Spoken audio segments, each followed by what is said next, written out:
Hey everybody, welcome to Midas Letter RAW for this Thursday, March 21st, the first full day of springtime Dressed weather. resplendently. In honor of that, wearing green. Sartorially resplendent in green. Green. It's not that easy. The phone goes green. I pink it up. Green. And I pink it up. And I say yellow. Okay. Last time I laughed at that, I rolled right off my dinosaur. Anyways, so yeah, lots going on today. Really interesting lineup of guests. It's 3 o'clock. It's 3 o'clock, and do you know where your children are? No? Good. So today, let's see, we're going to have Hadley Ford here is going to be our first guest at 3:15. Our news nurse today is going to be Suzanne Garcia, the Portuguese princess from all the way from the Azores. Edgar Montero. Is she going to be in the Azores when she does this? No, she's going to be in the studio. Edgar Montero. Did she fly in for this? Yes, she did. Pink helicopter. Edgar Montero is here from Chemesis International, a company that's doing great things in Puerto Rico, Colombia, and California. And then at 3:45, great initials. Adam Niman joins me for the first time. He is our resident insurance guru when it comes to all things cannabis and insurance, and he's going to introduce himself with a brief discourse on the status of insurance deductible cannabis and how you get there. Market close, Ed's going to bring us 3 charts from the day that have created the most controversy, the most stir, the biggest wind-whipped circular. And then Michel David is here from Walker River Resources. That's today. But did you see that Elon Musk is back in the news? Elon's got issues. Elon's got issues. He seems to have like this sense of I have now actually become way bigger than everybody else, including the SEC. Well, the SEC, I think, might have a different opinion.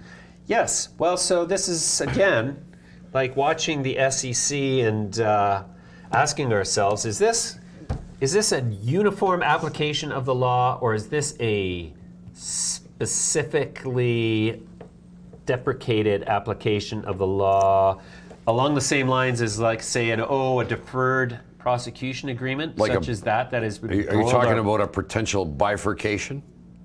Bifurcation? Yeah. No. Bifurcation of what? Well, bifurcation usually means, there's a fork in the road or something. Or something. Yeah, or something. In other words, what the hell was I just saying? I don't know. I tend to yeah, I like that. Muddy the waters. It's like my nephew. He goes like this. And you look at it, you're like, what? He says, bet you can't remember what you're just talking about. And you're like, shit, you're right. You're right again. But what were you trying to show me? He's like, nothing. It's just a way to get your attention. So Elon Musk is in the news. Yeah, Elon Musk is in the news. The SEC is going to war with him in the court of public opinion. Let's see if I can do this in a relatively expedient manner. Seamless. If I were to go to... Okay. You know what? If you put an M in the front of Elon Musk, what do you get? Melon Musk. And...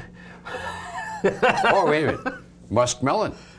Aha! Musk melon. Do you think he was named after a strain of melons? Yes, absolutely. In fact, I know for sure he was. And do you think it's because his head is shaped like a musk melon? That's a special head. I prefer special head. That's a special head. Head. What about musk melon? What about honeydew? Honeydew? Well, he's obviously not a honeydew. Honeydew this, honeydew that. Well, the SEC is calling Elon Musk's refusal to comply with their order that he run any social media publishing by his board of directors before he actually does it. Elon Musk has decided that doesn't apply to him, and he's just ignoring them. And the SEC has categorized that as unbelievably stupid and crazy. So The curious thing is here, like, so how do you convince a guy that thinks he's above the law that he's not? There's a very standard process that has worked like a charm every single time. Should we talk to Trudeau about this too? Like, well, he's going to find out the same way. Is he? But here's how you find out that you're not above the law. A little truck shows up with a little red light on top. A bunch of guys with guns come out and get you and put you in the little truck, and it takes you to a building that you're not allowed to leave. It's not the Hotel California. It's something entirely different. But at that moment, or hopefully at some point just before the bar's doors close behind you, you realize that, oh, I guess I'm not above the law. Maybe I erred. Maybe I am subject to the law, and the law has no chance of actually being successfully defended or promulgated in a society that does not uphold it uniformly and justly. I guess this is our editorial. Here's news nurse Suzanne Garcia all the way from the Azore Islands in the middle of the Atlantic Ocean with the news. And here's what's making headlines today. Curaleaf Holdings Inc. reported losses of $16.5 million, equivalent to 4 cents per share, in its financial and operating results for the fourth quarter ending December 31st, 2018. The company's total revenue reached $32 million, representing 49% growth over the prior quarter. Curaleaf also highlighted the raise of $400 million in a private placement offering and debuted as a public company on the Canadian Securities Exchange on October 29, 2018. And they were the first multi-state operator to launch a national CBD product line, Curaleaf Hemp, which is currently available in major retail stores across the U.S. Canopy Growth Corporation announced today it has acquired AgraFlora USA, a hemp enterprise that has been at the forefront of hemp advocacy and building a hemp sector in the U.S. The acquisition will reportedly accelerate Canopy Growth's entry into key American jurisdictions as regulations surrounding the full use of hemp as a crop begin to be implemented. Canopy Growth is on track to build the first hemp industrial park in the southern tier of New York State after receiving a state license to produce and process hemp. The company committed to invest $100 million to $150 million US into a hemp operation that will lead to significant job creation and positive local economic impacts. The Supreme Cannabis Company announced that its wholly owned subsidiary, 7 Acres, has obtained Health Canada approval for its 6 additional flowering rooms, totaling 60,000 square feet of additional production space at its facility in Kincardine, Ontario. The total flowering room space at 7 Acres increases from 120,000 square feet to 180,000 square feet, and 7 Acres' annual production capacity estimate increases from approximately 17,500 kilograms to 26,250 kilograms. As noted in previous communications, Supreme Cannabis expects that with further production efficiencies following the licensing of all 25 flowering rooms, 7 Acres' potential capacity is anticipated to reach approximately 50,000 kilograms per year by mid-2019. Zenabis Global announced an expansion of its supply opportunity through its entrance into the European pharmaceutical cannabis market. Zenabis has entered into a letter of intent towards a definitive supply arrangement with Farmako, a research-based pharmaceutical company headquartered in Frankfurt, Germany. Pursuant to the LOI, Farmako has committed to an initial purchase of CBD isolate. The letter of intent also contemplates an expansion of the supply arrangement to include other Zenabis products as permitted under applicable laws. AgraFlora Organics International has announced it has initiated due diligence with respect to a potential partnership with Dixie Brands relating to the manufacture, sale, and distribution of cannabis-infused products within legalized markets in the European Union. AgraFlora and Dixie have identified various synergies that exist across product portfolios and distribution networks and are assessing opportunities to capture market share in the EU to the mutual benefit of both companies.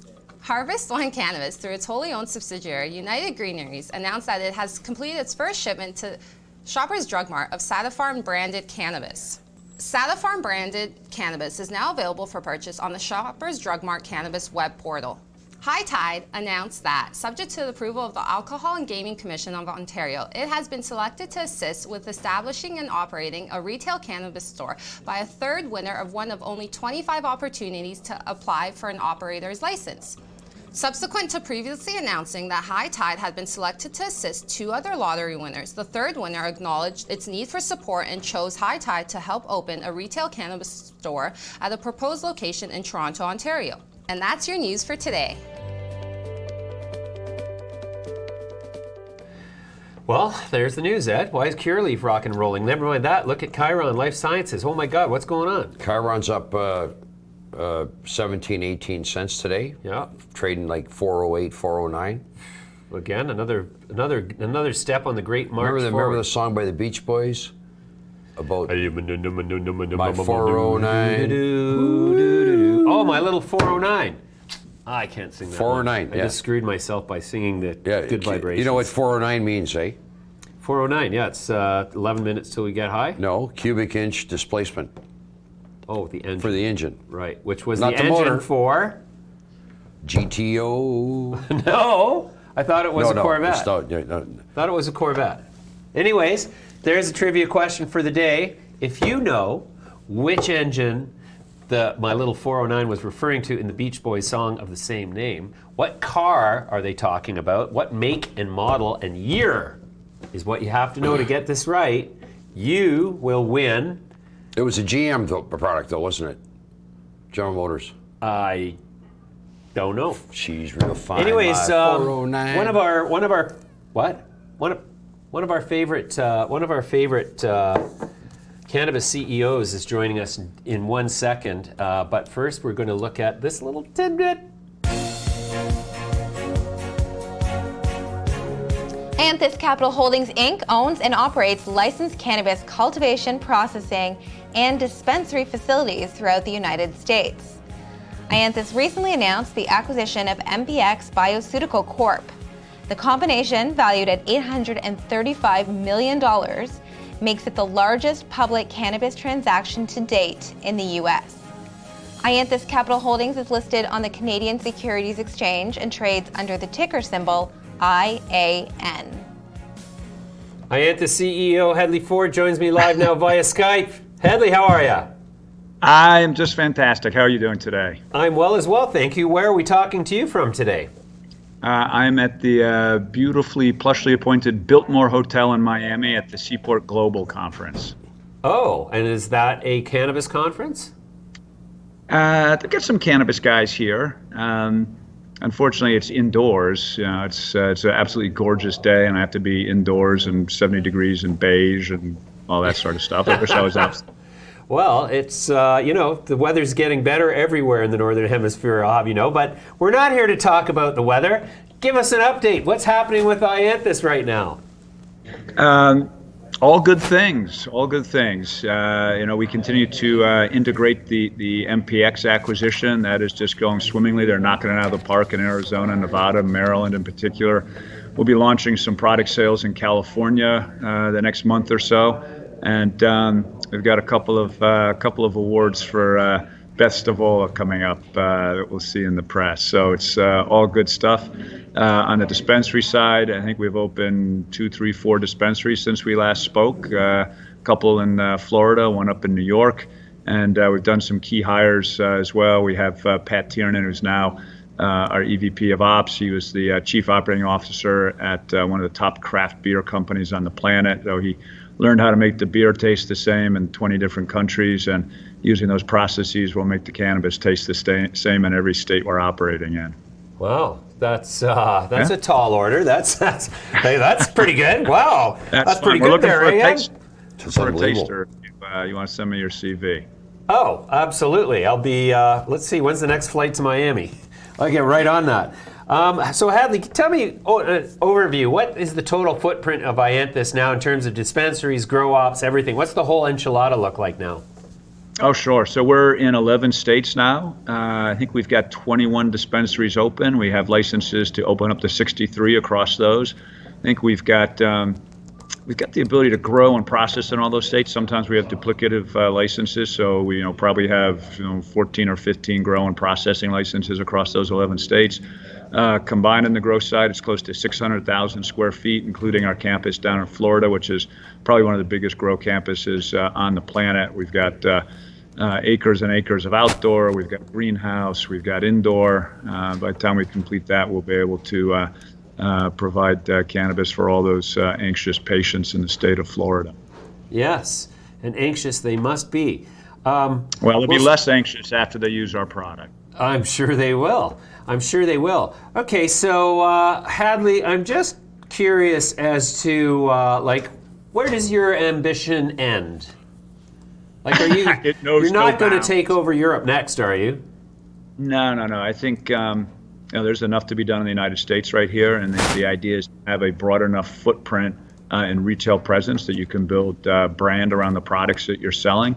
And then I think other markets, European, Asian, whatnot, that develop over the next 5-10 years, we'll let someone else build out the bricks and mortar infrastructure there, and we'll license our intellectual property around brand to access the customers and patients in those markets.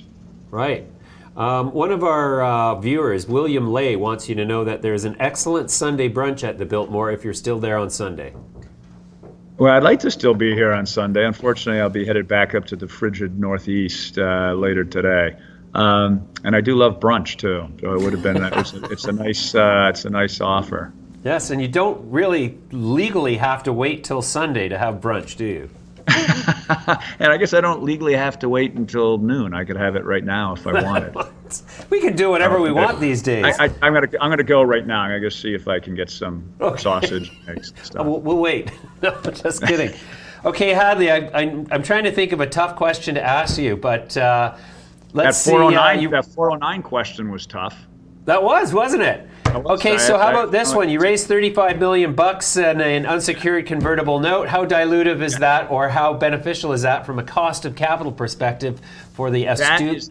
That is an excellent question. There's three key things that we're focused on in the first half of 2019. One is ensuring that we have the appropriate continuity around HR structure, and the most important asset that we have are our people, and ensuring that we have that all lined out from our acquisition with MPX. The second piece is ensuring that we continue to roll out our ability to measure ourselves, so those ERP systems. And then the third is focused on cost of capital. And we inherited a very expensive bond from MPX, and one of the ways that we can get that off our balance sheet is to offer a redemption note. You need to have the cash on your balance sheet to be able to do that. So we put out this junior convert to be able to have the cash to issue the redemption note, so that they can force the conversion of that and clean up the balance sheet a little bit. The security itself was probably about 25-30% cost of capital, cheaper than what it would cost to wade into the equity markets in Canada, and you had the certainty of closing on the date that you announce it. So it was a good financing for us, and it was the first step in a multi-series of steps that we'll do to clean up the balance sheet a little bit with some of the converts that we have, and then hopefully do something that's even lower cost using the assets that we have as security. Mm-hmm. Interesting. So the not as interesting as the 409 Beach Boys song, but I find it fascinating. Which we still don't have an answer to that. Oh, it's a Glenn Treef, one of our readers, reports that it was an Impala SS 1962. Yes, and I had an Impala 527 1968 baby blue convertible. No kidding. Wow. That's true. Wow. That's true. Wow. Boy, it's something in the universe today. I was alive then. I was not. That's true. Huh. Okay, well, Hadley, what else is going on? What are the next big steps for iAnthus? I mean, you're obviously very conscious of cost of capital dilution. Yep. So what is the big next leap forward that you can talk about? I'm sure there's plenty that you can't talk about. I don't think it's that big a secret. What we've done in the past is probably what we're going to do in the future. We look to increase footprint. I think that you have to have, if you're going to build a national brand and the stickiness around that experience, you can't advertise. There's no national distributors. You actually have to have your own retail footprint. It means you need to be in national enough in the states that matter. One big area that we have a very tiny position, we'd like to have a bigger one, is California. It's the largest legal market on the planet. And we look at stuff daily and look at opportunities there. I think you can look at any of the population centers. We'd love to be in Pennsylvania, Michigan, Ohio. So we continue to look at opportunities from that perspective. I do think going forward, focused on that cost of capital once we clean up some of this higher cost convertible debt that we have. I think we'll do some pioneering work on using our asset base to drive down that cost, and then continued implementation and rationalization around our ERP systems in all 3 states will allow us to measure all the good stuff that we're doing. You bet. How has passage of the States Act affected your business? Passage of it? I didn't know that it got passed. That would be great news. Sorry, Ed and I just passed it. We're passing. We're passing it here today. We're taking over. That's fantastic. I vote yes. You have my. Well, that's a relief. No, but when passage occurs, I guess is how I should frame that. It would be a big positive. I think one of the pieces that happened when the Dems took over the House is a lot of these bills that have always been sort of bandied about for 12, 18 months, they can now see the light of day. There's no telling if they're actually going to be passed in the House and then passed in the Senate and then signed into law.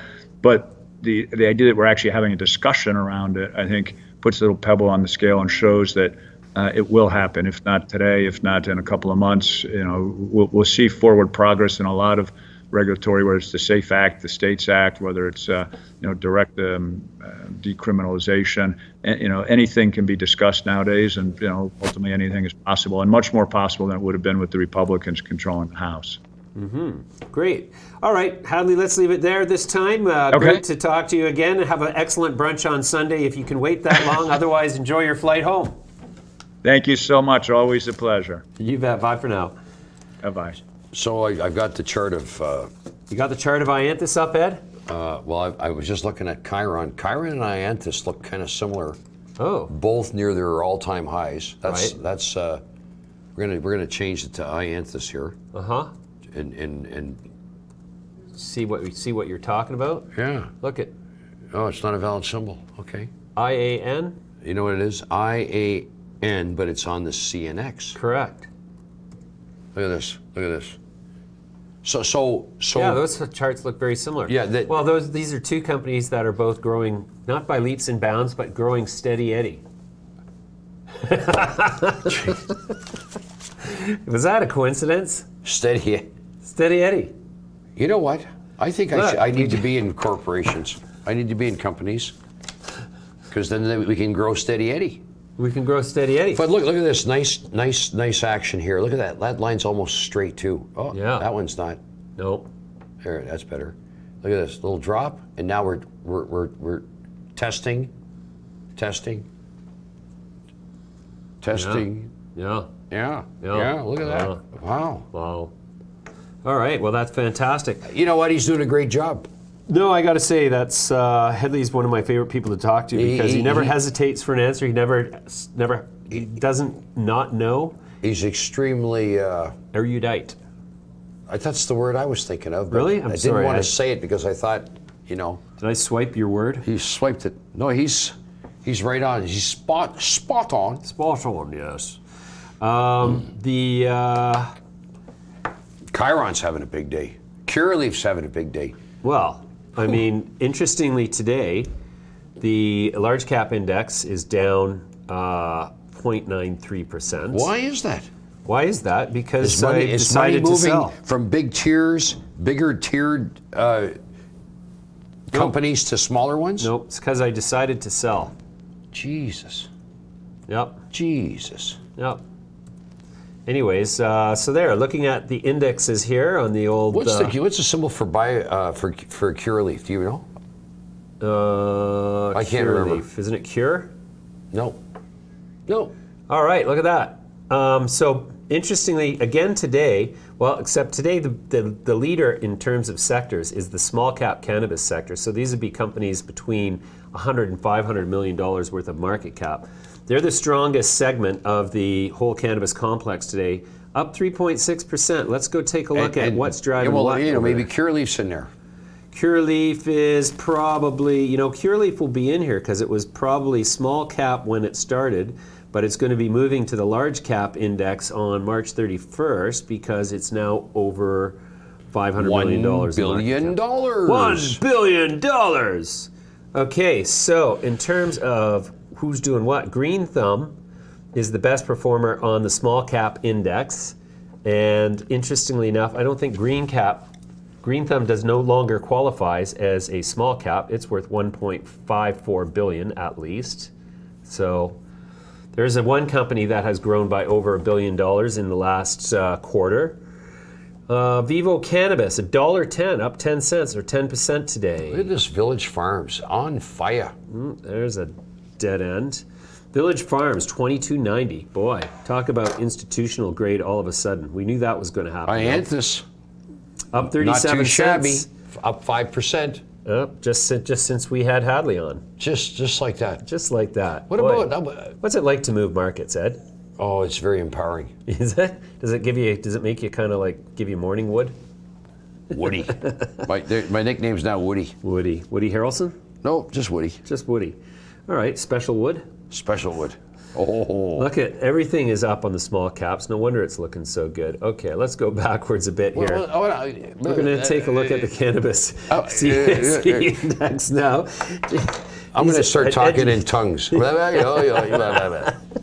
That's actually, I don't think that sounds like tongues. That sounds more like you're really high. Anyways, on the CSE index, again, Green Thumb Industries leads that index, it seems, on first look. No, the Tinley Beverage Company puts on 19 cents, breaks out to 32% lift today. TNY. Boy, Jeff must be pleased about that. Lifestyle delivery systems. He's having a Tinley beverage as we speak. I don't think he is, because they're not legal here. Well, he could still have one, though. If he was over down in California or Nevada. Leviathan Cannabis Group, up 3 cents to 33 cents. That's a 10% lift. Cordova Can, ordinary shares, up 8 cents to 92 cents, almost 10%. That's pretty good. Let me ask the viewers, what's the symbol for Curaleaf? Why don't we ask the viewers? Let's ask somebody. Okay. I want to put this chart up because it's up big. Really? Big. Okay, well the symbol's CURA. CURA. Huh. I wonder how they came up with that. CNX CURA. But you know you're half an hour away from charts time. No, but you know what? You're jumping the gun there on your charts. Look at this. Look at this. I know. Holy smokes. Well, exactly. So should I be short?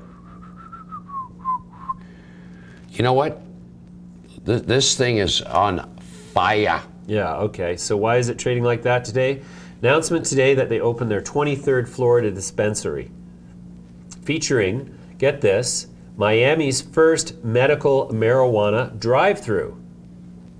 How about that? Okay, so here's a great chart. Look at this 6-month chart. This thing's been public for 4 or 5 months. Look at this. Look at this. Right back to where it opened.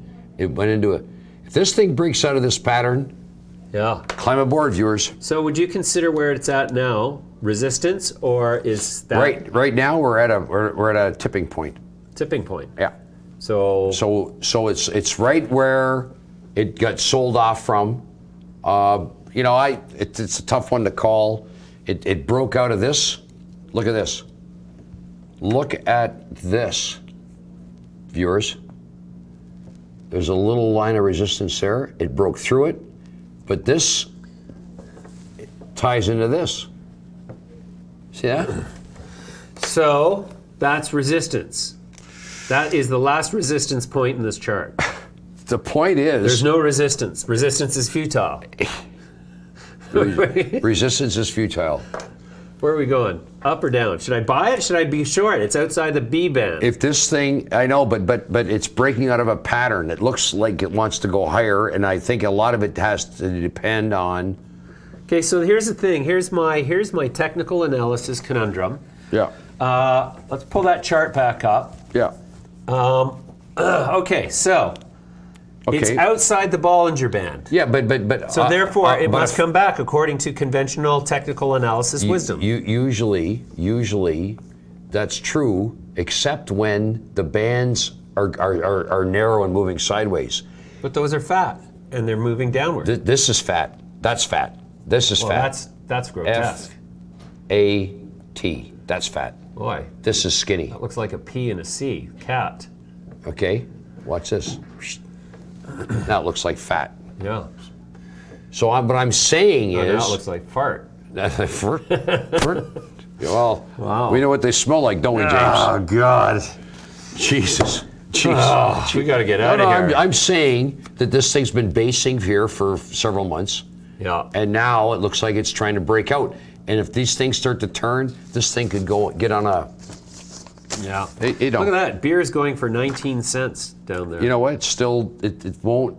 It goes up, it comes back. It I'm going to doesn't. buy it at 19 cents, and then You we'll know have them what? on the show. We'll be able to sell it for 30.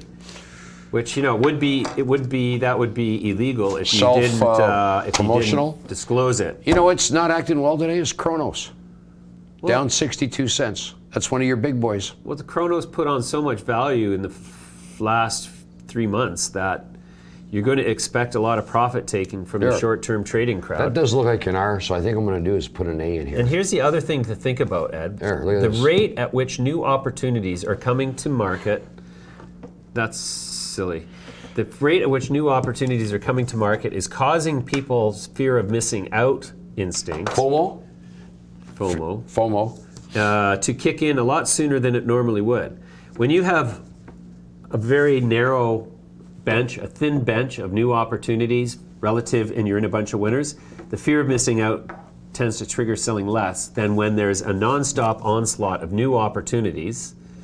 And you're just like that. Every time you hear about a new opportunity, it's like a little guy on the left side of your shoulder saying, you should sell that and do this new one. You've got the guy on the right side going, slow and easy wins the race. Let's walk down and fuck them all. No, that's mixed metaphor. We're at an all-time high now on Curaleaf, just saying. All-time high, you say. Hi. Yeah, look, the market's hot, but they're not all hot. Like I can show you several that can't get out of their own way. Yeah, and like, yet, show me one. Show me one. well, Come on, I'll show you come one. on. You want me to show you one? Yeah. Okay. Show me yours. You show me yours, I'll show you mine. No, that's Hey, WAYL. just a little. This is one that I looked at a chart today, and I'm telling you, Did you know what was happening when you looked at the chart? no. At least you're honest about it. You know what? There's nothing to fear but fear itself. Ooh. So good one. here's a deal. Yes. That's in the last 6 months has Oh. dropped from $2 and change, now 90 cents. Oh, that's Wayland. Yeah. They were our client briefly. Really? Yes. And maybe they should come back to being our client. Well, not to blow our own horn, but if you look, the sunny side of that chart is definitely during our tenure as media production people. So look, just saying. No, that ain't no good. See, that's especially bad look. What year is that's a 6-month look? That's a 6 month. Give me the 3-month look, because this is the the 3 unfortunate month thing. look. Yeah. The 3 month So look. this is when you know that you're dealing with something that has got some fundamental problem. Is when the Okay, now that's almost straight. well, but it's now met the point of its last support, right? Yeah. So technically, theoretically, it says maybe you should be buying it. It could be bottoming. Yeah. Now I don't know enough about it fundamentally, and I don't know anything fundamentally about most companies because I'm a chartist. Technically, that's true. Technically. Fundamentally, I'm an idiot. Technically, I know what I'm talking about. Look. If I could analyze it, maybe management's working their ass off trying to get things straightened around, but for some reason, shareholders are exiting. I'll tell you. I'll give you an example of a company that's going well. Caron. Well, no, we're going to talk in a minute to the CEO of Chemesis International, Edgar Montero. But first, this little tidbit.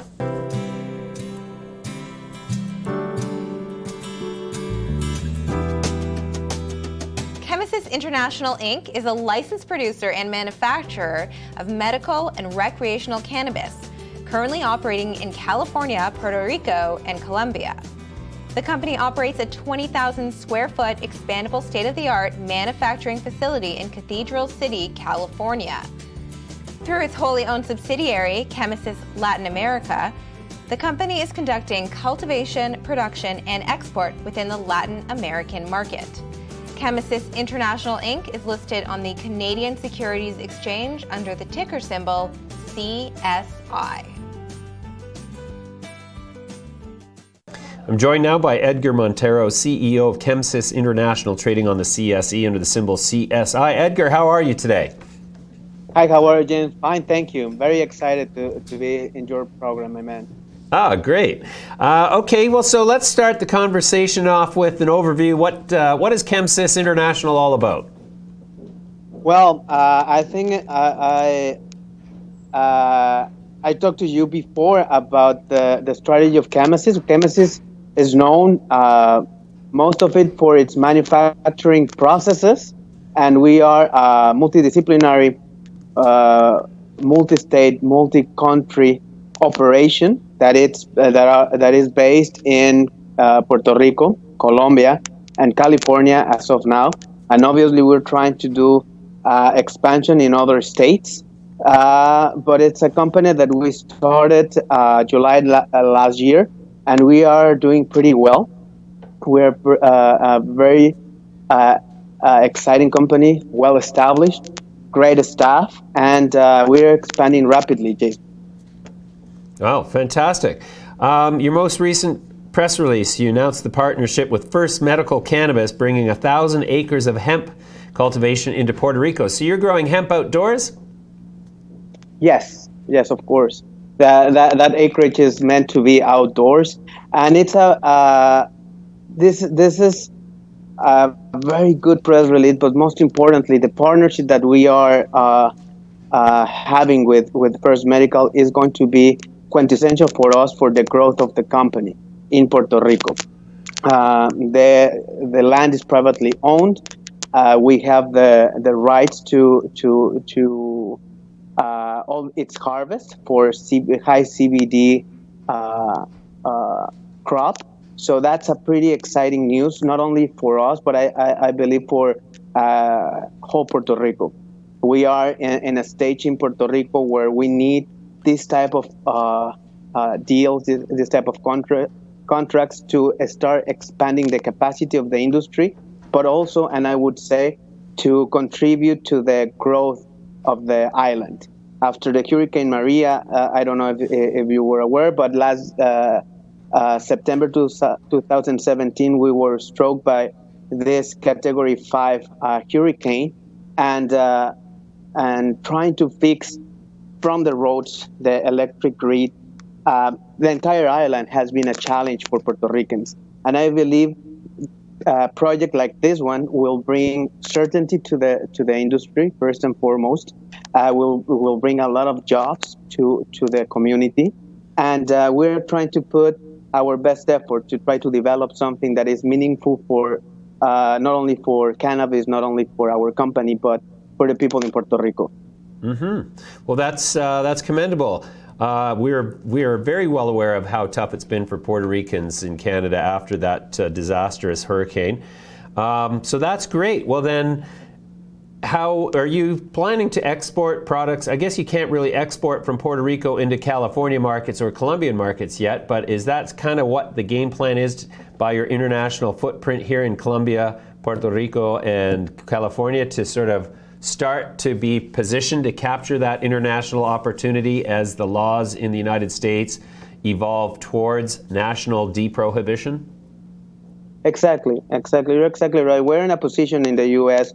where the regulations have been written, and we are just unfolding what is going to happen in the next, I would say, 18 to 24 months, which is going to be the increase of production for hemp and other products. The relationship that is going to start happening with other companies, other countries, other states, and we are, as you mentioned, trying to position ourselves in the forefront of this new phase. And obviously, with our geographic location, we are not only able to be the liaison between South and North America, in Puerto Rico, but we are also positioned to help develop other countries in Europe as well. Wow, Remember great. that we are close to the equator, so the sunlight is very beneficial for us. We can grow more crops per year, so that will be, I would say, a characteristic that is going to be very good for our plans to expansion. So, in the upcoming months, we're gonna see much more development in this front, and I would love to share this development with you in the near future, my man. Yeah, great. Well, we'd love to come down with cameraman in tow and shoot everything. I'm gonna tell you, this time of year in Puerto Rico is just beautiful. Weather-wise, the people. Every time I come here, the welcoming I receive from not only the staff but all the people in Puerto Rico is just great, and they are working very, very hard. It's outstanding how Puerto Ricans are doing this project. And I cannot thank enough to my staff, the government of Puerto Rico, our partners in First Medical, to give us the opportunity to develop this project. You bet. Okay, and so you've got operations. It sounds like you've got a large outdoor grow under development in Colombia. Is that something that will be outputting large quantities of cannabis as well? Of course, yeah. We started with La Finca Interactiva almost a year ago, where we start developing different avenues. One of them is the production of seeds, the certified seeds, and now we're in the process of validating those seeds, putting in the last process, so we can export those to different countries. So that's pretty exciting. That is happening as we speak. Obviously, we're gonna let people know when the process is fully finished and we can have that availability. But with this project with Puerto Rico, we are gonna position ourselves to be a large competitor in the hemp space, obviously also in cannabis with the rest of our operation, and contribute to the industry. At the end of the day, the industry, as we all know, it's in its infancy, and we need productive projects to enhance the variety of products to be able to meet the demand in the market, and to have a footprint that allow us to give our shareholders the value that they are seeking in the industry. So I think we are in a very, very good path. We are working tirelessly to achieve these goals. And the only comment I would say is that Chemesis development it's in a rapid pace. And we are hoping that the people can see that in our press releases, also in the states that we are operating now. And we are very excited, James. We're really, really excited. Yeah, well, it's certainly an exciting place. I'd be excited too. Okay, great. Edgar, so what are the big milestones that you're going to cross this year that are going to give investors a warm and fuzzy feeling and get them, piling into the stock? Well, I think there are several. We announced a couple of weeks ago that we are under construction in California. I think that's a market that everybody is looking, and I think that we are going to be a very relevant competitor there. So I think that in the next quarter you will see the result of our efforts. You know that in California, it's a place that brings a lot of attention, but also regulatory-wise, it's also complicated. So you need to navigate through that. We have been doing that for the past 24 months, and Now I think that we are going to harvest the fruit of our efforts. Yeah. With two companies, manufacturing companies that we acquired there. Obviously, Latin America, it's a market that will add to our bottom line in this year, and Puerto Rico, obviously. I think that we have in the kitchen a couple deals. Obviously, we're going to announce them in its proper time. But I can assure you that Chemesis, our staff, people that engage in negotiation with us are very excited about the future of the company. And Latin America looks pretty good for us. Obviously, we are trying to do other business in other jurisdictions in the U.S. So I think that this year, Chemesis will continue with its expansion. The credibility, of course, and bringing more people into our company. Yeah, sounds fantastic, Edgar. All right, well, let's leave it there. Sounds like it's working for you. Your stock price has increased handsomely over the last year, and looks like you're doing a great job. Thanks for joining me today.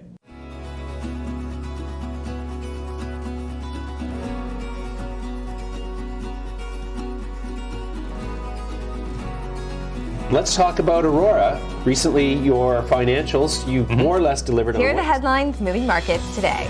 If you're lucky to buy it 3 days ago at 37 cents, and I think it has a lot to do with some of these smaller names giving really. Recreational cannabis is here. It's quite dry. So I'm going to eliminate the stocky bits.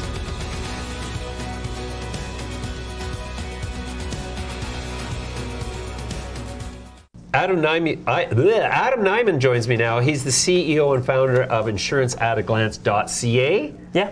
And Adam is an expert on cannabis and insurance. Adam, welcome.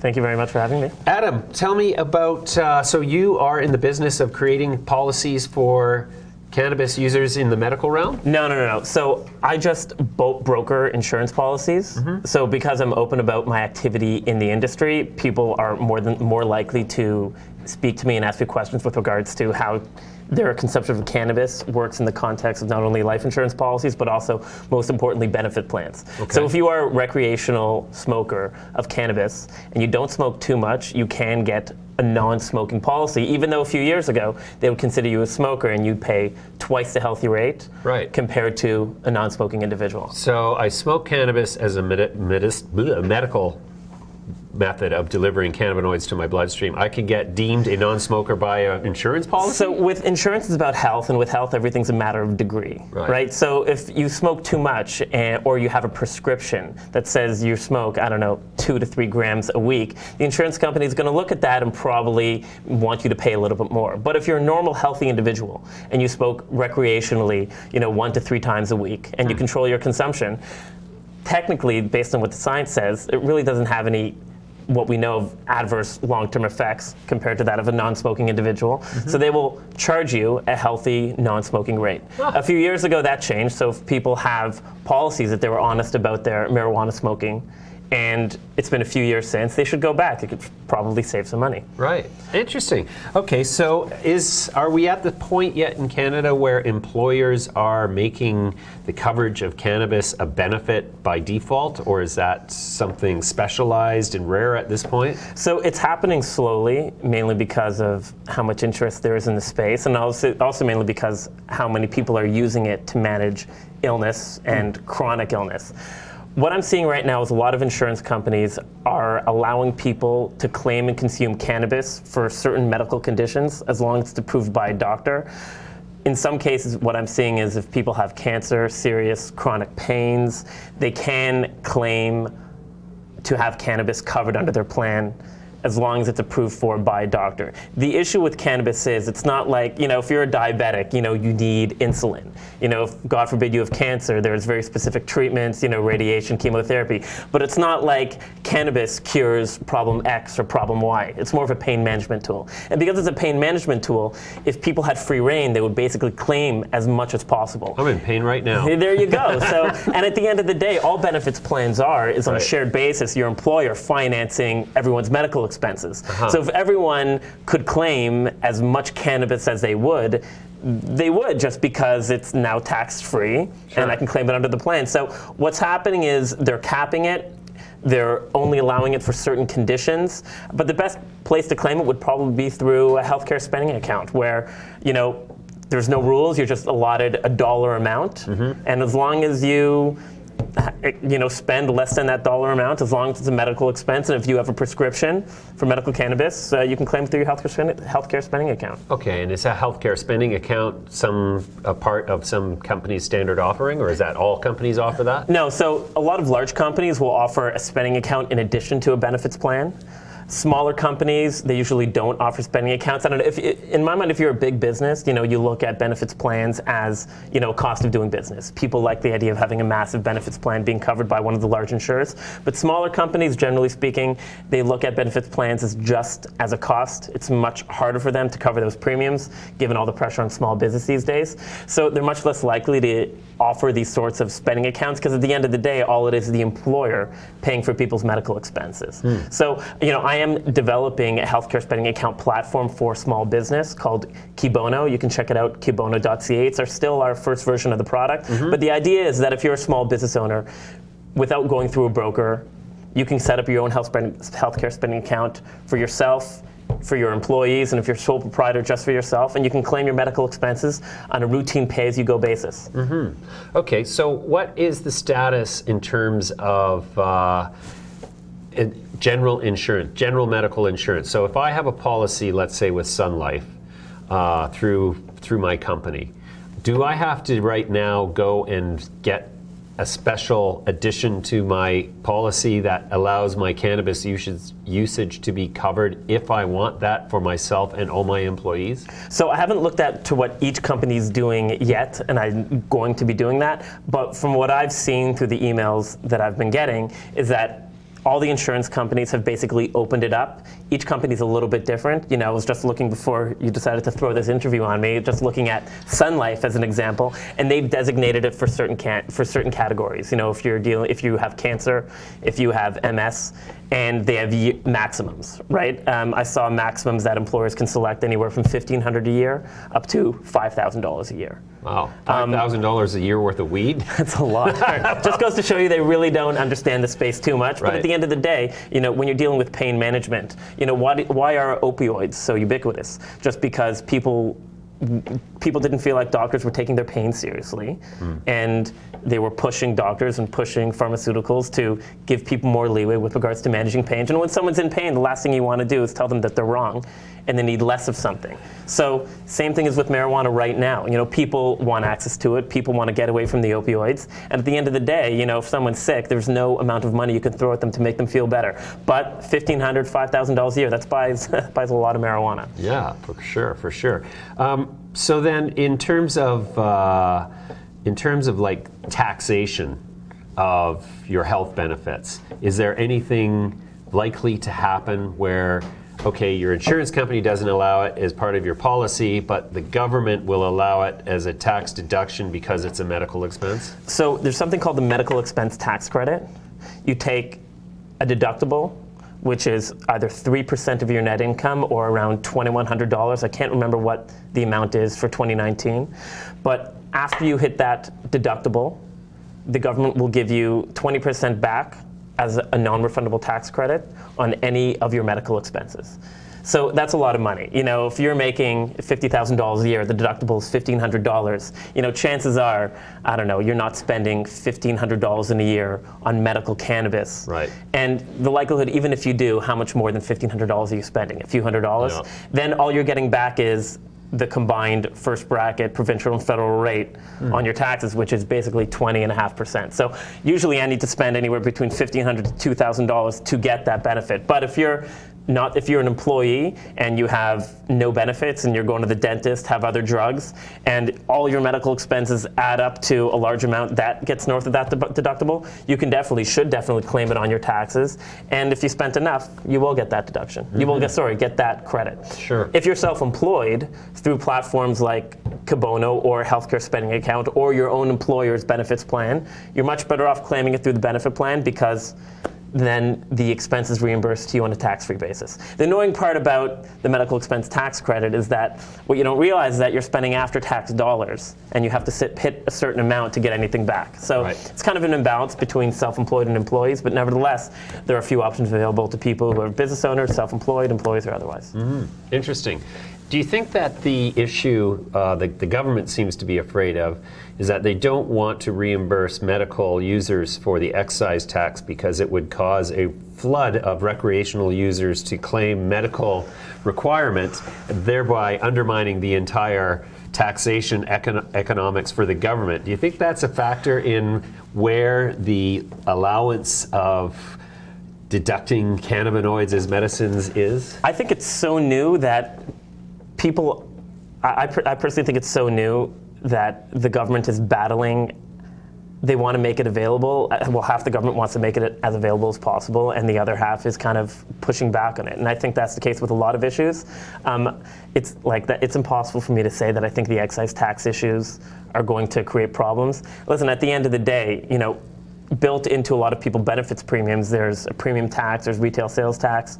If you do administrative services, there's harmonized sales taxes. So, you know, a 1 cent per gram excise tax or on the cannabis, I don't think is a big deal in the context of the taxes that are already being charged to claim them through benefits plans. So I don't know if that's factoring into anything. And I don't know, I'm not in a position to say, so I'm really not sure. All right, Adam, well, that's very enlightening. We're going to have you back very soon to learn more about insurance and cannabis. With a warning, hopefully. With a little warning, but thanks for joining me today. My pleasure, thanks, Dan.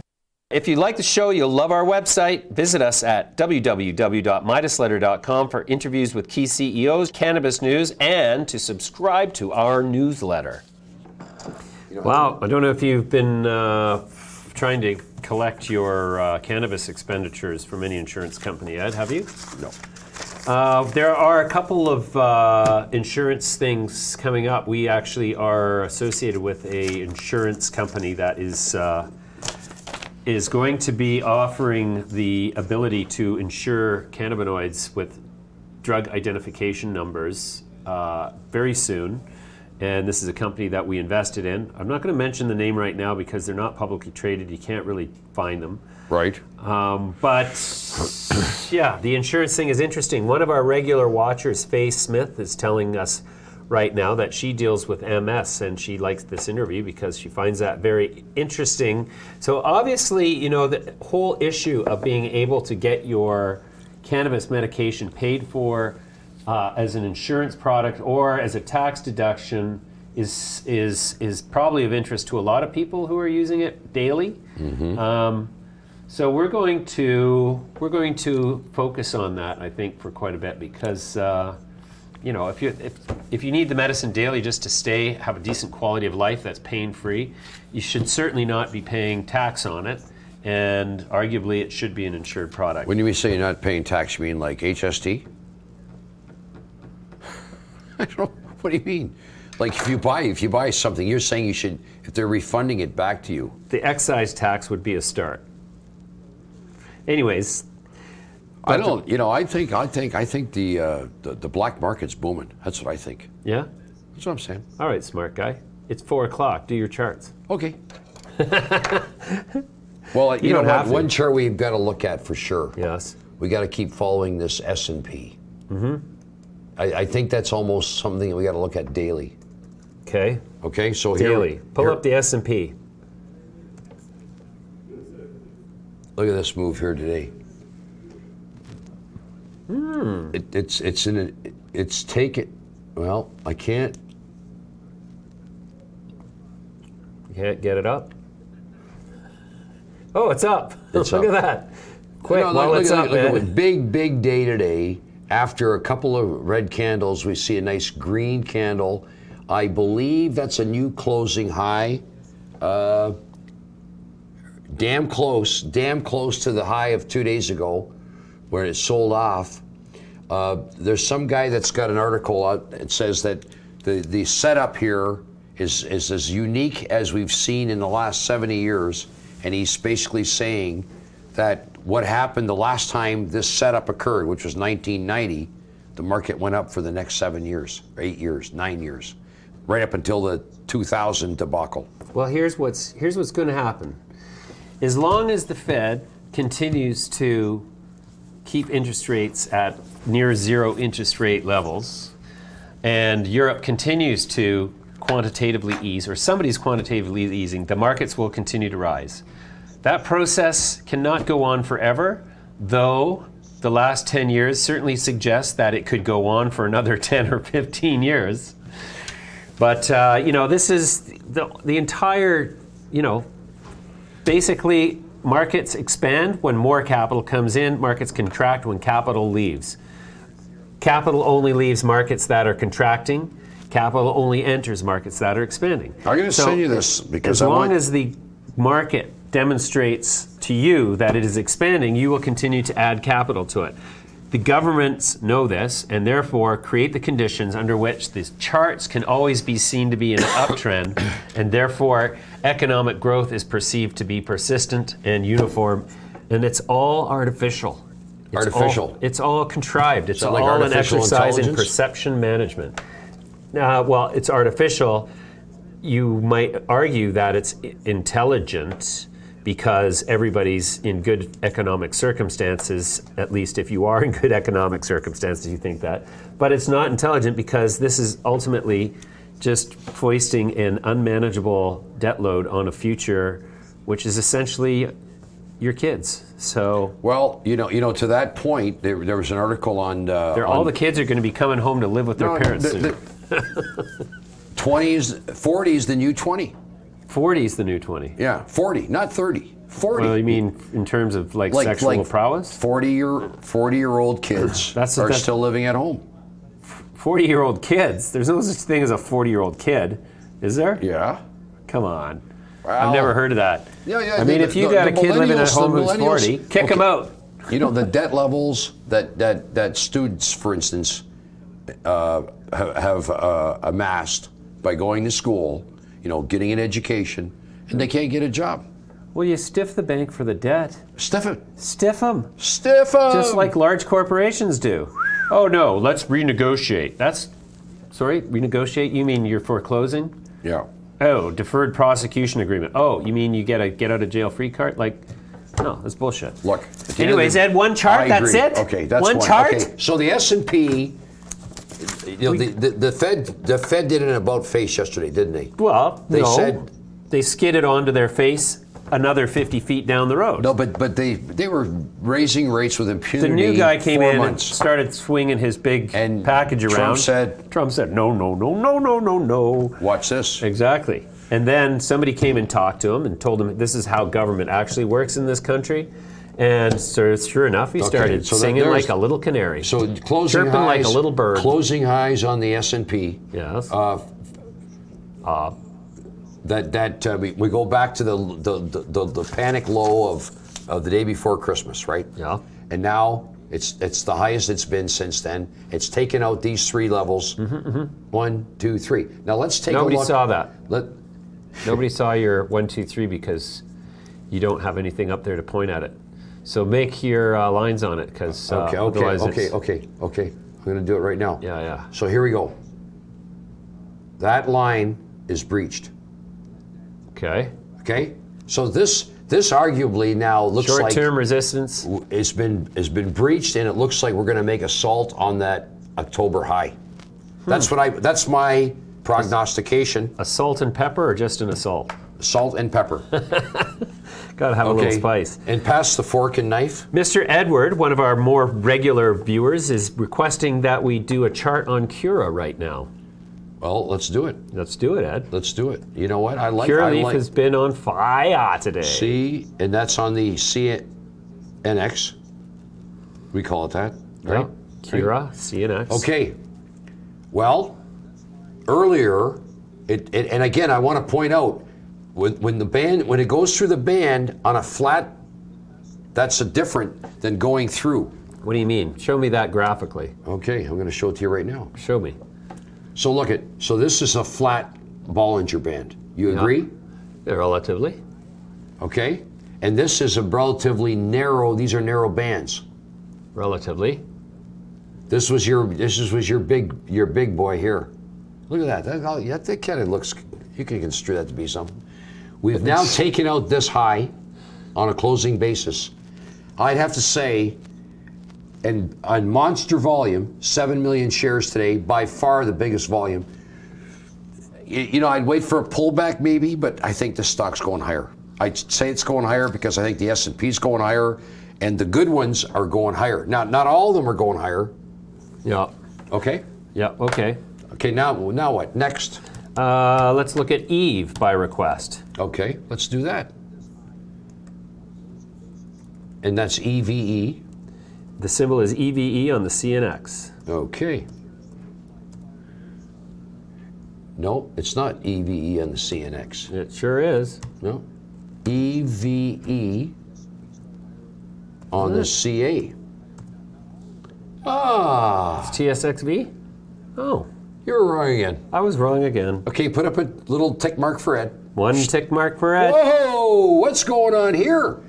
Look at this. Whoa. Now, thank you, viewer, for bringing this to my attention. I had not been paying attention. 5 million shares today. Look at this volume here. Volume, as they say in some Latin American countries. They don't say volume, they say volume. Where? Which country is that? Okay. Look at this. Look at this. Somebody knew something here. There's a line there, and then there's this. Broke out in here. Broke out, and that was around the 30. You could have bought this thing all day long at 37, 38, 39 cents. And look at this. 1, 2, 3, 4, 5. And this thing is showing monster strength. I think it's short term. I wouldn't step into this now. I'd wait for a pullback. But well through the band. But you see how this line is, the Bollinger Band's rising. Yeah. That's different than the one we just saw where it was a flat line. Yeah. Big difference. Big difference. John Bollinger would... shoot you right in the head. He'd say, pay attention. Pay attention. Okay, so look at this, eh? Look at the volume. Yeah. Wow. Look at this. Wow. Yeah. I don't know much about this company. No. Is it Eve, as in Adam and Eve? It's one of the women in cannabis companies. We've had the CEO on twice. The Follow the Money guys have had the CEO on twice, I think. And the request from the audience is to have her on again. Is it women on cannabis or women in cannabis? I mean, it sounds almost like chauvinist or stupid to say women in cannabis. I mean, the CEO is a woman. But if you say I'm on cannabis, that's like I'm on cannabis. I'm not in cannabis. I'm on it. Just saying. Okay. I'll work with that. Okay. The symbol in the U.S. is, yes, CURLF. CURLF. Yes. Yeah. Well, that's flying. This is flying. We've got, you wonder like what's going to be flying tomorrow, because something's going to be flying, and yet Kronos, which has got $2.5 billion in cash, is down 80 cents today. Why is that? Kronos. Profit taking. Because there's more sellers than buyers. Okay, let's just put up Kronos for Hillary. Hillary? Hillary Clinton. Hillary Clinton? What's she got to do with the price of tea in China? Eric Porter, one of our viewers, is pointing out that Ed is always drawing the male anatomy. Well. You know what it looks like. You know how it works. You could write a manual. And you know how to operate it manually. And now look we had a big run. So again, viewers, look, you get a major run like we just saw here. What does it do after a while? It consolidates. Yeah. So don't step into something that's moved up already huge. Mm-hmm. Take some money off the table, wait for a pullback, do your diligence, try and find something that you like. Mm-hmm. That could be like there's something that's going to explode tomorrow. Yeah. You almost got that feeling, but we don't know what. And I think Curaleaf could be. I don't want to say. Mary Kemp wants to know: does Eve have a U.S. ticker? Let us figure that out for you, Mary. Eve Cannabis. See, she's thinking I could do that myself if you're just going to go look it up on their website. But looks like Chiron closed over $4. Yeah. Chiron. 405, up 14 cents on the day.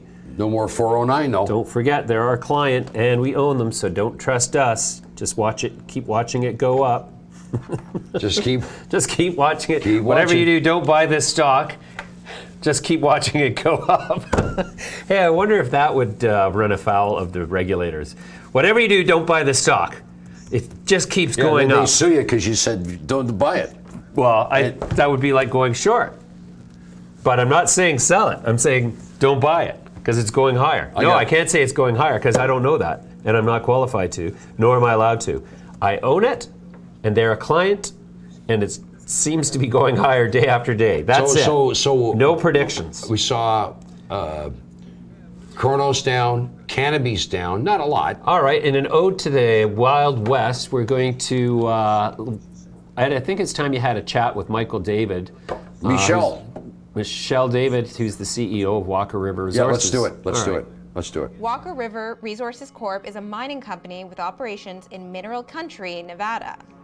The company is engaged in the process of identification, evaluation, acquisition, and exploration of mineral properties.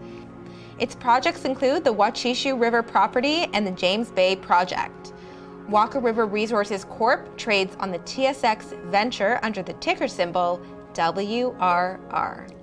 I'm joined now by Michel David, who's the CEO of Walker River Resources, and you're also the geologist. Well, I happen to be one of the geologists. I just happened to be the geologist in charge, let's put it that way. And you were educated at McGill. I was educated at McGill, and I've had a lot of experience in exploration, essentially for gold throughout Africa, Canada, Korea, South America. My favorite's Nevada.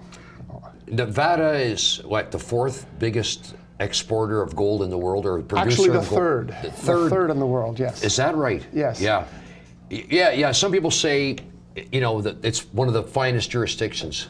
Well, for me, that's why I enjoy always working there. It is the best, for me, the best jurisdiction for mining in the world, for mining exploration as well. And it's where the big deposits in gold are, of all types, but it's where the big boys were born, and that's it. It's where a lot of big deposits are there. And this deposit has got a lot of folklore and romance attached to it, and you've known about it since '94. Yeah, I first visited the project, the prospecting claims in 1994, and it's up a mountain, and I went up there and I was quite impressed with what I saw. It has a romantic history to it. And finally kept my eye on the thing for many years and was able finally to do the acquisition in 2012. It's a very romantic story of old prospecting families, mule trains, wagon trains going up hills and finding spectacular gold, and doing a rather impressive job of mining in those years. We're talking the years of 1900 now. So is this a specific mountain? Is this a specific hill or? Oh yeah, it's quite the hill. It's just below. We're just south of Mount Grant, which is one of the highest peaks in Nevada, and that is what helped the prospectors do the mining when they found their zones. They were able to use topography to their advantage. The property underwent a very small phase of very, very high grade mining, we believe, in the years 1900 and 1920. Then it just sort of fell quietly away from, And this project's called Lapon. It's called the Lapon Canyon. It's called Lapon Canyon. I can't tell you why that occurs, but that's the name of the project. And it's been that way for as long as forever. Since claims existed in Nevada in the 1880s. Right, so I remember the project well because I have a relationship with Claude Gendron, who works with you. Yes. And we put some money in a couple of years ago. Yes. Maybe 3 years ago? Yes, 3 years ago. Is that right? Yeah. And you've had some really good drill results lately. Oh, we've had some really good results for the last 3 years, actually. But markets were very bad, and we didn't have a big audience because we weren't doing much promotion. Where me and a couple of geologists were working up there to prove up our theory, because nobody had ever been up there. Nobody had ever drilled there. Nobody had ever done any modeling. We were number one up there. So it's difficult to start that job, but the idea was to prove our geological model. There was mineralization, and it was extensive.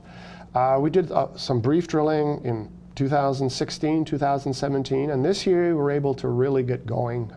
We did a financing in Eastern Canada, and that was able to launch us. We did some really good results in December. Yes. And well, you had a very active stock. I mean, yeah. The thing was sitting around 8 cents and then shot up to 25 cents, 26 cents, trading tens of millions of shares. Yeah, we finally got an audience, which we didn't have before. We were able to create one. It was a long process. And you got great results too. Well, that always helps. When the project had already had great results in the last 3 years, but there was nobody there to look at them. And now suddenly we see the audience, and for once in our lives in this corporation, now we're set up to do, we're well financed. We have all the money we need to do a big program this year. We started that work towards preparing for the next drill program, which will be a little more extensive. I wouldn't say professional, because I think we were very professional, but a better setup. Much better. Now, I know I had some warrants from a previous financing, and those warrants went into money, and I exercised my warrants. So yes. You've got some of my money. Yes. And thank you very much. You're very welcome, and continued success. But now let's talk about it. So it's WRR is the ticker. WRR. And right now there's about 120 million shares outstanding. Yeah, there's about 120 million shares. And so at 12 cents, so 12 times 12 is you're capped at about $15 million. Yeah, which is to me still, of course, I'm the CEO. I will say this, but we're a little low. We should be a better valuation. That again is a matter of promotion right now. Yeah. And showing, that we announced that how much money had come in from the issuance of warrants 2 weeks ago. We had almost $1 million come in. So that and then we're preparing the next program. When we get the next program going, which is very, very shortly. So the program will start soon. Yeah, we don't have the exact date. We all know we're going to be drilling up there shortly. And do you have any idea how many holes you plan on drilling? Well, it's going to be a different program than the stuff we've done before. Obviously, we want to do something a little more important, not 6 holes at a time. So we want to do a program that'll be, we hopefully above 25 holes. Okay. It's the number of holes that counts up there. It's not the number. It's not the footage, because each hole will be about the same length, because we're using topography to our advantage. Yeah. And what's also key, we have all the infrastructure up there. We've done an extremely good job. It is a mountain to climb, but we're very safely oriented. And what altitude are you up there? we start at the mouth of the canyon. Of course, we all know Nevada's valleys, flat valleys, mountain ranges, and flat valleys. We start at 6,600 feet at the bottom of the canyon. Okay.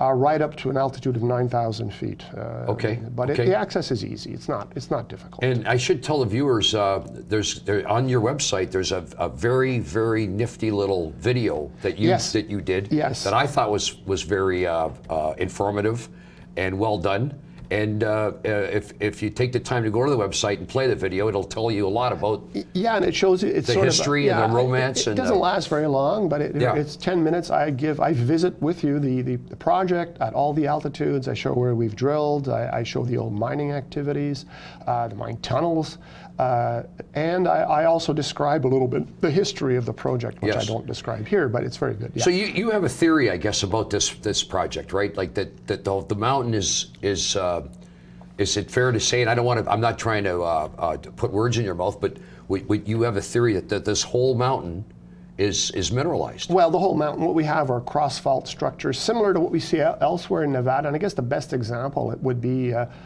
the Comstock lode structure. Comstock, we all know what the Comstock was in Nevada. That is #1 in Nevada in terms of number of mines. Okay. And it's a similar structure to that long linear fault structures. We call them epithermal systems, well mineralized with iron oxide. There can be gold, there can be copper. I'd say a typical Nevada type cross. It's a fault structure. Have you found any copper there? Well, yeah, there's always copper in our air because it's part of the suite of mineralization. So we always have a bit of copper, and it always helps. That helps a geologist because you can see copper; it's spectacular. Whereas gold, you can't see it. You don't see the particles of gold, but copper, you'll see it right away. So that helps. So that helps. Yeah, that helps guiding what we have to do. Obviously. Right, and I guess some of it's oxidized, so it's the great blue malachite, the greenish turquoise azurite. We have a lot of that. It's great, spectacular. What's the nearest town to where you are? Actually, we're just outside of a small town called Yarrington, which was well known in Nevada, which was the site of very big mines. You can get there by. It's a 40-minute drive. And there's a state power line that just about crosses our property. It's an ideal infrastructure When location. you say 40 minutes, from where? From where we stay at Yerington, we have our office there. Okay. And it's a it's a small town. That's about an hour and a quarter out of Reno. So we're like close to everything. State roads throughout. It's an ideal place to work at. So you're sitting there. You've got infrastructure. We have all the infrastructure we need. Our drillers are local. We work with local people. But Nevada, it's all mining in Nevada. They've got the best infrastructure in the world for I know. It's amazing. It's amazing how you've got.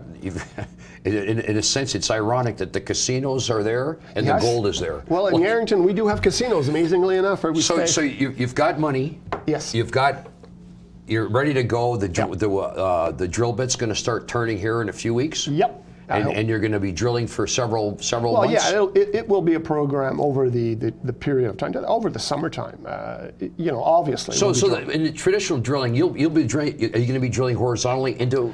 No, we always drill holes at about 45-degree angle. Every hole will be a bit different. In general, we try and cross the zones perpendicular to have a true width as close as possible to the actual true width. So we're going to be doing 45-degree angle holes generally. Yeah, and I want to remind the viewers that maybe 6-8 weeks ago, this thing was hotter than a firecracker in terms of the volumes and the. So there's a lot of watchers here, and it looks like it's building from a technical. We believe comment. So. I think it's building a nice base here at around the 12-cent level. Yeah, it's done a nice consolidation, which is what they have to do, and now it's going to start. And there are still some warrants out there. Yes, as well. We believe that we're well financed now for the next couple of years, essentially, so we can really attack this mountain with a good crew and a good program. Michel, thank you so much. Thank you. It was a pleasure. Okay. Thank you very much. All right. Follow us on Twitter, Instagram, LinkedIn, and Facebook. Make sure you never miss a show by subscribing to our YouTube channel and clicking on the little notifications bell. If you're interested in getting monthly actionable investment ideas in the cannabis space to your inbox, subscribe to the newsletter at MidasLetter.com. Wow, Walker River, what a story. Well, you know what? It's got apparently. And I don't know if Michel's going to be upset that I said this, but apparently one of the old miners mined a lot of gold, and he hid it somewhere up there. And there's apparently some barrel of gold up there. A barrel of gold? A barrel of gold. And you know what a barrel of gold would be worth? Is it as much as a ounce of oil? A barrel of gold. I get that. I get what you said. Barrel of gold would be worth probably $5 to $10 million. So I imagine the reason you're afraid Michel would be pissed off is because we actually shed light on the exact location. Suddenly his mountainside there's no would be exact found. location because nobody can find it. I know where it is. Where? Well, I can't. I'm not going to say. Okay. Because I know where. No, I know where the barrel of gold is. It's near the barrel of oil. No, incorrect. What? Walker Gold. Walker Oil. Walker. Okay, so what's the symbol, Ed? WRR. Okay. But look at the action it had a month ago. WRR. WRR. Well, let's put the chart up. Yeah, that's what I thought. You know what? I think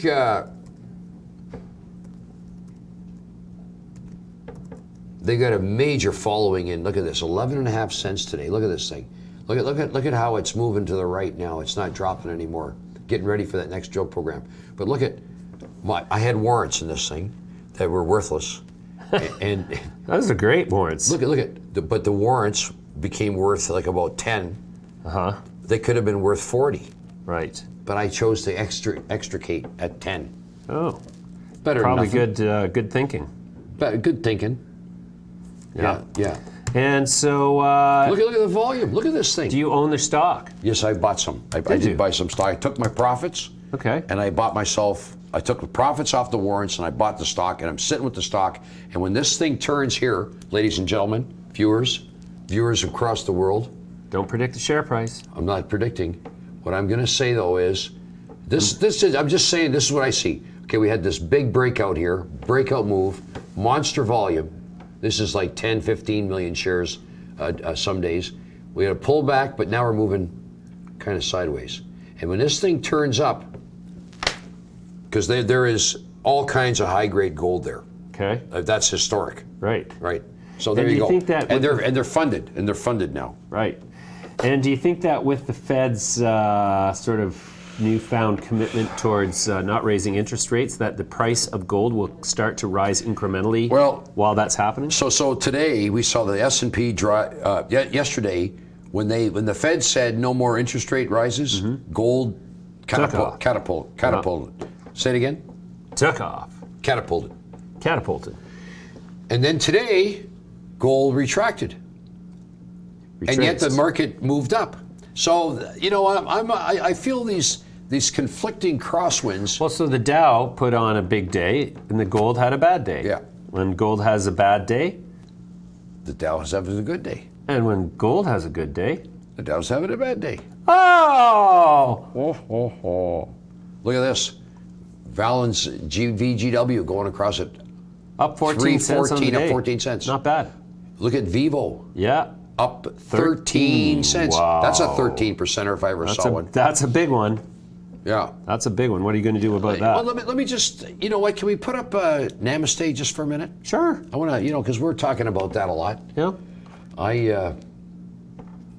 Okay, click on, click off. Who are you telling to click off? Click on, click off. Wax on, wax off. Click on, click off. All right, boy, the momentum in this show has just, what? Look at this. Well, I'm looking. I don't see Namaste, Namaste down 6 cents. Yeah, Namaste is taking it on the chin continuously. So this is not a market that's moving in all companies. Like the people are looking at the ones and saying, for instance, CURA, big quarter results. Yeah. Mr. Hadley's company, Ian. Yeah, iAnthus. iAnthus. The ticker's IAN. Yeah. Hence Ian. And there's several others, right? Yeah. Moving along. Moving right along. We haven't taken a look at, which I'd like to see a chart of, if you don't mind, is CANN. Heritage Cannabis Corp. Well, why don't we do that right now? Still very long the Heritage Cannabis right now. Are you? Oh yeah. Okay, well let's just let's put it up. Is that CNX? It's CNX. That's the hardest part of this whole program here, is knowing what exchange it's on. Now that's the volume's backing off, but the price is holding. What does that tell you? Consolidation ready for the next move higher? This smacks of higher. Okay, that's just my gut feel. When I was younger, I'd say, this is going to fall. So that's not just anymore. Look at all that volume. Look at the volume here. And then the buying dries up. So a bunch of people bought a big position and they're holding because the buying dried up. Big volume. The sell-off did not ensue, which means that this was not a bunch of day traders buying it. These are people who believe in the company. At least that's what the chart looks like with that kind of performance. I think we need to see these Bollinger Bands sort of narrow a bit. Yeah. Like we need to see this action continue, but this thing is holding steady as she goes. Yeah. Yeah, this thing is heading across the ocean. Sail across the ocean, singular devotion. You be the singer, I'll be the dancer. Okay. Can I be the drummer and the singer? Yep. Actually, no, that's no good. You be the little drummer boy. Come, they told me, pa-ra-pa-pa-pa. Okay. Moving right along. My drum. Okay, so what else? What else we got? JWCA up 4 cents. I wanted to look at a chart of ACB before the day is Okay, let's do that. That's a good idea. Yeah. Okay, first, click off. Click on, click off. Aurora Cannabis. Cam has been in Australia for the last week. And obviously, the Australians are getting their load of cannabis. Well, you know what? I mean, for the number of great movers today, we've seen some big ones. And I think that was evidenced by the chart you showed, the Midas Letter big cap ones. Yep. A lot of them coming off. Okay, so down a little bit, not much, a quarter. But look at that, it's trading right up on the outer edge of the Bollinger Band, except for the last couple of sessions. So it came back in. And now, would you call that, I'm looking at the volume relative to the price action. And the volume's been kind of, there's no real You can't say that volume here is better than this. Look at this volume here. It took it higher. You know, look, it probably is going to continue a trend, I would think. It's paused. Mm-hmm. It's definitely here. Well, look at. I think. You think the pressure is on Nelson Peltz to come up with a deal in the near term, at least in his mind? Probably not management of Aurora's mind. They're like, well, the guy's not going to join the board, and 2 weeks later we're going to have a Constellation-style transaction. He's joined the company. Now he's going to look around and look through his Rolodex and see if anything makes sense, and obviously that's going to take time. But I think the anticipation reflected in the share price and the accumulation of Aurora certainly bodes well for the future of this company in terms of stock performance. You know what? Looking at this, the Bollinger Bands are pointing north. Yeah. Okay. Great. The moving average of this thing is pointing north. Yeah. By the way, the middle line there's always a middle line in the Bollinger Bands. Yeah. That's your moving average. Right. That's pointing north. Right. When there's a saying you probably never heard this one, but the trend is your friend. So, boy. And on that note, coming up tomorrow, we've got charting man Dan McDermott from thechartguys.com is going to be here. Always insightful. Brenna Boonstra from Cannabis Compliance Inc. That's Deepak Anand's old shop. He's going to be here. Kyle Kingsley with Vireo Health is going to be here.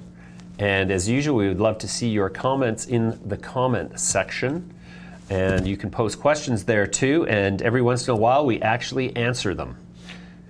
Are we officially over, or can I make a comment? You can make a comment, Ed. We're going to hold the close of the show because we're going to wait for your comment. Okay, so at the end of the day, I just saw Tilray go by at 70, and there's another big one, big market cap. And the big market caps today, and I'm not saying this is a trend, I'm saying there was bigger action in the second and third tier level stocks. The big ones, a little bit of a pause today. Maybe nothing to fret about, but it's easier for a company to go from 100 million to $1 billion than it is for a company to go from 5 billion to 15 billion. That's my only. You can back that up with like some regressive analysis. Well. Anyways, this in fact does conclude our show for today. But if you haven't already, please subscribe and send us email, Midas Letter at MidasLetter.com if you want to speak to us directly. Ciao.